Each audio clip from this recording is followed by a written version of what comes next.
San Juan continúa en la misma línea que ya ha iniciado y que hemos leído anteriormente, ese llamado y esa invitación a la vida de la santidad.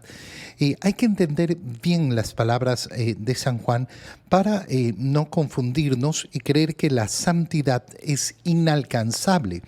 No dejen que nadie los engañe, ha iniciado diciéndonos en la parte que hemos leído hoy. Y esto es importantísimo, que no nos engañen.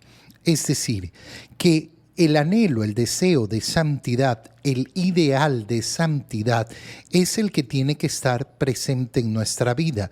Si alguien me dice, no, pero la santidad es imposible, entonces me estoy dejando engañar.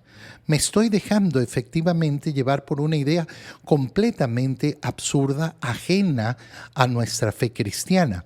Quien practica la santidad es santo como Cristo es santo. Por tanto, yo tengo que practicar la santidad.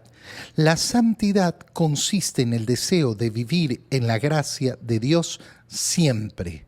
Cuando yo, en cambio, pierdo el deseo de santidad porque me dejo llevar por el pecado, pensando que no tiene solución el pecado en mí, entonces he dejado de vivir la santidad, he dejado de practicar la santidad. ¿Qué quiero decir? Practicar la santidad, como el mismo San Juan nos ha explicado ya, no se trata de no pecar.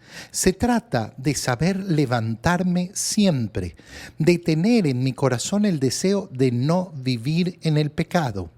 Y por eso nos ha dicho, yo quiero que no pequen, pero si pecan, sepan que Cristo ha muerto por ustedes, es decir, no pierdan la esperanza de recuperar la gracia de Dios. Quien vive pecando se deja dominar por el diablo. ¿Qué nos está diciendo San Juan? Mira, eso es lo que le pasa a una persona cuando dice, ¿para qué me voy a confesar si voy a caer de nuevo en el mismo pecado? Y entonces se acostumbra a vivir en pecado, diciendo, bueno, cuando yo venza el pecado, entonces voy a buscar la confesión, porque si no sería yo un hipócrita buscando la confesión y volviendo a caer en el mismo pecado. Esa persona lo que está diciendo es, yo no necesito al Salvador. La condición de santidad, en cambio, es la de aquel que reconoce que necesita a Cristo. Quien vive pecando se deja dominar por el diablo. En cambio, no se deja dominar por Cristo. Cristo es santo y por eso yo quiero vivir en comunión con Él. Si he caído, me levanto. El diablo, en cambio, es un pecador desde el principio. Para eso se encarnó el Hijo de Dios, para deshacer las obras del diablo. Si no le permitimos a Cristo salvarnos, entonces no estamos reconociendo para qué ha venido al mundo. Si yo no le permito a Cristo deshacer mis pecados, destruir mis pecados, asumir mis pecados, porque Él lo que hace es asumir mis pecados, entonces no lo estoy dejando obrar la salvación en mí. Lo estoy negando. Por eso es que todo el discurso que está desarrollando San Juan ha partido justamente de esa idea de los anticristos. ¿Quiénes son los anticristos? Aquellos que niegan a Cristo, que niegan la posibilidad de que Cristo nos salve.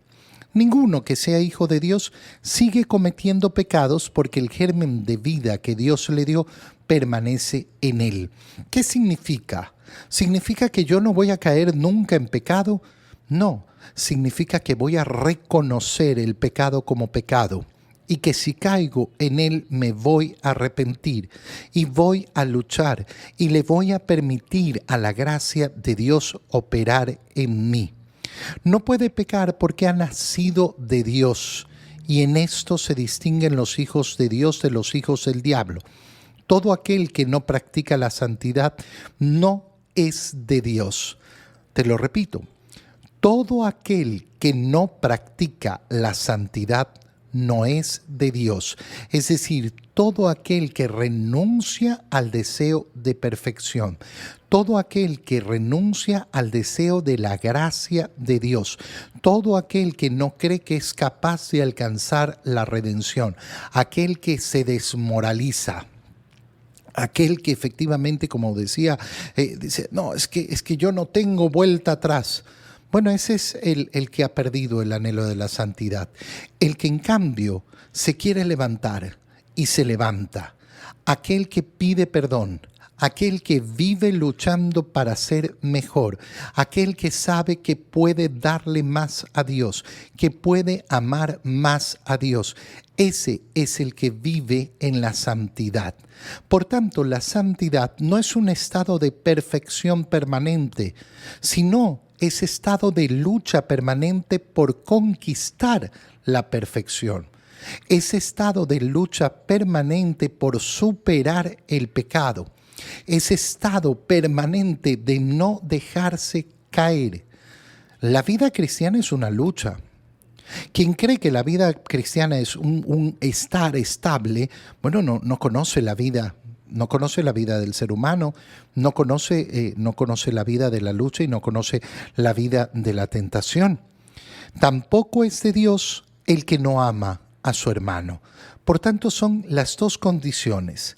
La santidad se construye en ese anhelo permanente de vivir en la gracia de Dios, buscando la gracia de Dios, encontrando a Dios, amando a Dios y amando a los hermanos.